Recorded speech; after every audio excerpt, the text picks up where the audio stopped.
আজ আমি শ্রী শ্রী মা সারদা দেবীর জীবন কাহিনী তুলে ধরার চেষ্টা করছি আপনাদের সামনে।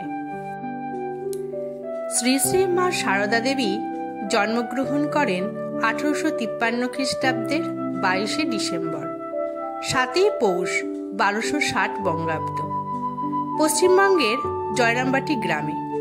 তার পিতার নাম ছিল রামচন্দ্র মুখোপাধ্যায় এবং মাতা ছিলেন শ্যামা সুন্দরী দেবী।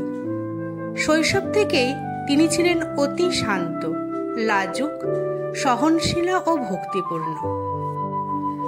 পরিবারে আর্থিক অবস্থা সচ্ছল না হলেও তিনি অল্পতেই সন্তুষ্ট থাকতেন।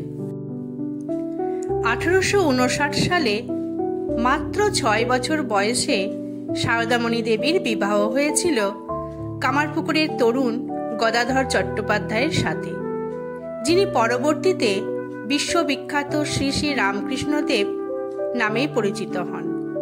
তবে বিবাহ কেবল নামমাত্র ছিল, কারণ সারদামণি দীর্ঘদিন পিতৃগৃহে ছিলেন।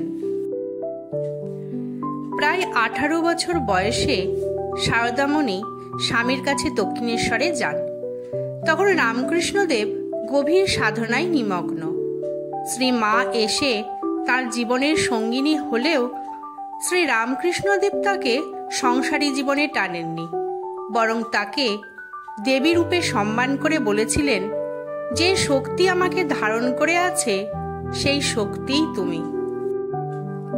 এক রাতে দক্ষিণেশ্বরের রামকৃষ্ণদেব সত্যিই তাকে শক্তির পূজা করে সর্বজননী জগদ্ধাত্রী রূপে প্রতিষ্ঠা করেন। এরপর থেকেই মা সারদা দেবী সকলের কাছে হয়ে ওঠেন মা। শ্রী মা দক্ষিণেশ্বর, কামারপুকুর ও পরবর্তীকালে জয়রামবাটি এই 3 স্থানেই জীবনের বেশিরভাগ সময় কাটান। তিনি ছিলেন একাধারে সাধারণ গৃহিণী, আবার সকলের কাছে করুণা, ভালোবাসা ও শক্তির প্রতিমূর্তি। তিনি শিষ্যদের স্নেহ করতেন মায়ের মতো। সন্ন্যাসী, গৃহী, নারী, পুরুষ, ধনী, দরিদ্র সবাই তার কাছে সমান।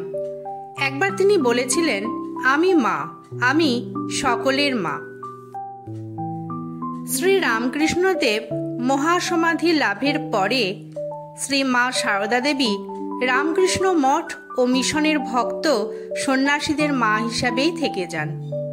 স্বামী বিবেকানন্দ থেকে শুরু করে সকল সন্ন্যাসী মায়ের কাছে শক্তি ও আশীর্বাদ নিতেন।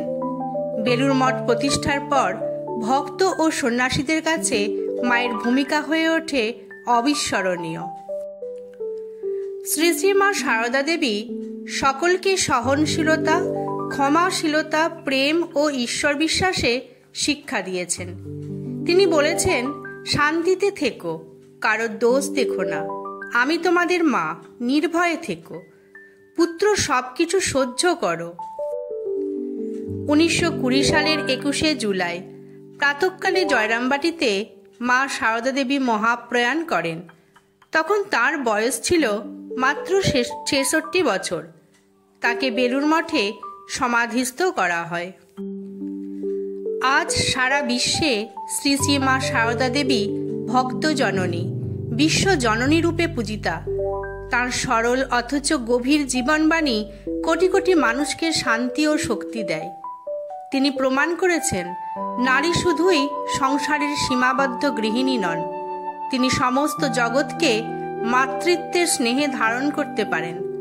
তার জীবন হলো ভালোবাসা, ক্ষমা, সহিষ্ণুতা ও মাতৃত্বের প্রতিমূর্তি। শ্রী শ্রী মা সারদা দেবীর জীবনের কিছু সত্য ঘটনা আজ আমি আপনাদের সামনে তুলে ধরছি। খুব ছোটবেলায় সারদা রানী একবার মাঠে খেলছিলেন। একদিন তিনি দেখলেন একজন ভিখারি ক্ষুধার্ত। তিনি তখন তার নিজের খাবারটি সেই ভিখারিটিকে দিয়ে দেন। তার ফলে বাড়ির লোকজন সবাই খুব রাগ করলে তিনি তখন বলেছিলেন, ক্ষুধার্তকে খাওয়ানোই সত্যিকারের ধর্ম। মা শ্বশুরবাড়িতে থাকাকালীন অনেক কষ্ট ও অবহেলা তাকে সহ্য করতে হয়েছে। কখনো ঠিকমতো খাবার পেতেন না, কিন্তু কারো বিরুদ্ধে কোনো কথা বলেননি। পরবর্তীকালে তিনি শিষ্যদের শিখিয়েছিলেন, দুঃখ সহ্য করতে শিখতে হবে, দুঃখই মানুষকে সত্যের পথে ঠেলে দেয়। এক ভক্ত মা সারদা দেবীকে প্রণাম করতে চাইলে মা তখন তাকে থামিয়ে দেন। দিয়ে মা বলেছিলেন, তুমি মা, আমিও মা, মা কি সন্তানের প্রণাম নেয়? এতে বোঝা যায় তিনি নিজেকে কারো ঊর্ধ্বে মনে করতেন না। একদিন এক ভক্ত এক অপরাধীকে নিয়ে মায়ের কাছে আসেন। ভক্ত বললেন, মা, এ পাপী, এ কি তোমার সন্তান হতে পারে? তখন মা বললেন, যদি দুঃখীর মা আমি না হই তবে কার মা আমি? পাপীরাও তো মা চায়। এখানে তার সর্বজনীন মাতৃত্ব প্রকাশিত হয়। একসময় মা সারদা দেবী জয়রামবাটিতে যখন অবস্থান করছিলেন, গ্রামাঞ্চলে ডাকাতদের উৎপাত ছিল প্রবল। গ্রামের মানুষ প্রায় ডাকাতদের ভয়ে অস্থির হয়ে থাকতেন। একদিন রাত্রে ডাকাতরা মায়ের জয়রামবাটির বাড়ি ঘিরে ফেলে। খবর ছড়িয়ে পড়তেই আশেপাশের গ্রামবাসীরা ছুটে আসে। সবাই ভয়ে বেশ কম্পিত, কারণ ডাকাতরা নৃশংস ছিল। গ্রামবাসীরা ভাবল, মাকে এখন কিভাবে রক্ষা করা যায়। কিন্তু মা একেবারেই শান্ত। তিনি বললেন, তোমরা ভয় করো না, আমি মা, আমি তাদের সামলাবো। ডাকাতেরা বাড়ির ভেতরে প্রবেশ করলে মা স্বাভাবিকভাবেই তাদের সামনে এসে দাঁড়ালেন। মা একটুও ভয় পাননি।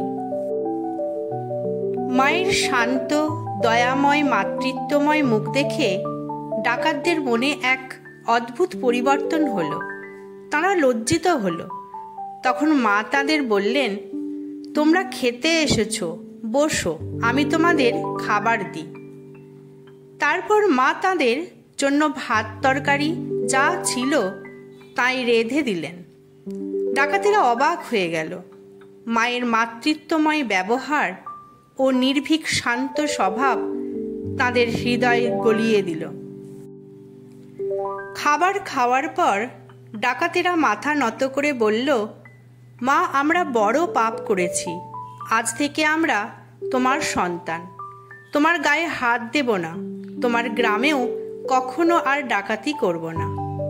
এরপর থেকে জয়রামবাটিতে ডাকাতরা আর কখনো দুঃসাহস করেনি। এক রাতে শ্রী শ্রী রামকৃষ্ণদেব দেবী ভাবাপন্ন হয়ে মা সারদা দেবীকে আসনে বসালেন। ধূপ দীপ ফুল দিয়ে তাকে পুজো করলেন। মা অবাক হয়ে বললেন, এ কি করছো? তখন শ্রী শ্রী রামকৃষ্ণদেব বললেন, আজ আমি সর্বজননীকে পূজা করছি, তুমি সেই জননী। স্বামী বিবেকানন্দ প্রতিবার বিদেশে যাওয়ার আগে এসে তিনি মাকে বলতেন, মা, আশীর্বাদ করো। তখন মা বলতেন, তুমি আমার সন্তান, নির্ভয়ে যাও। শ্রী শ্রী মা সারদা দেবী একবার কলকাতায় যাওয়ার সময় তার সঙ্গে কয়েকজন ভক্তও ছিলেন। তখনকার দিনে দূরপথ ভ্রমণ ছিল বিপদ সংকুল। গ্রামে গঞ্জে ডাকাতদের উৎপাতও ছিল অনেক। পথে রাত্রেবেলা তাঁরা একটি নির্জন জায়গায় বিশ্রাম নেন।